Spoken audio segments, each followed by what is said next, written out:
ডাঙৰ নেতৃত্বত আৰু আমাৰ উত্তৰ প্ৰদেশৰ প্ৰভাৰী ৰাজেশ শৰ্মা ডাঙৰৰ নেতৃত্বত তিনিটা লোকসভা সমষ্টিত আমি প্ৰতিনিধিত্ব আগবঢ়াম গুৱাহাটী ডিব্ৰুগড় আৰু শোণিতপুৰ মোৰ নাম ডক্টৰ ভৱেন চৌধুৰী মোৰ গুৱাহাটী সমষ্টিৰ কাৰণে মোৰ নাম প্ৰস্তাৱ হৈছে আৰু মই জন্ম মোৰ ইয়াতে মই সদৌ অসম ছাত্ৰ সন্থাৰ লগত জড়িত আছিলোঁ সদৌ অসম ছাত্ৰ সন্থাৰ তিনিটা আন্দোলনত মই ওতঃপ্ৰোতভাৱে জড়িত আছোঁ দ্বিতীয় আন্দোলন মাধ্যম আন্দোলন আৰু অসম আন্দোলন শেহতীয়া অসম আন্দোলনত জড়িত হৈ আছিলোঁ আৰু বিভিন্ন পজিশ্যনত মই তাত কাৰ্যনিৰ্বাহ কৰিছিলোঁ মই অৰবিন্দ কেজৰিৱাল ডাঙৰীয়াৰ যি নীতি আদৰ্শ মই এজন চিকিৎসক মই চিকিৎসা বিভাগত জড়িত মই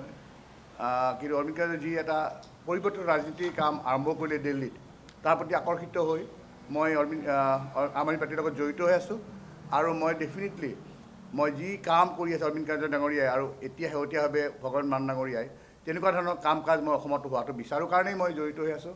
আৰু মোৰ নামটো প্ৰপ'জ কৰিলে যে গুৱাহাটী লোকসভাৰ কাৰণে তাৰ বাবে মই সেইকাৰণে মই আগবাঢ়ি আছোঁ কণ্টেষ্ট কৰিবলৈ কিন্তু কেইটামান কথা মোৰ মনত দুখ থাকি গ'ল যে অসম আন্দোলনত 855 জন শ্বহীদ হ'ল কিন্তু তেওঁলোকে সুবিচাৰ পালেনে শেহতীয়াভাৱে কা আন্দোলন হ'ল তাতো 5 জন ডেকা ল'ৰাই প্ৰাণাহুতি দিলে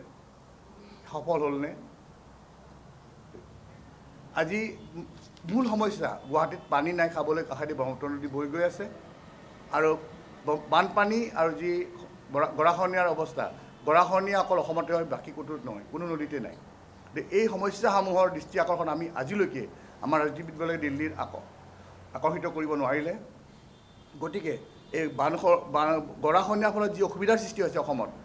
ডিছপ্লেচমেণ্ট মানুহবিলাক ডিছপ্লেচ হৈ যাব লাগে বেলেগ বেলেগ গাঁৱলৈ বেলেগ বেলেগ ঠাইলৈ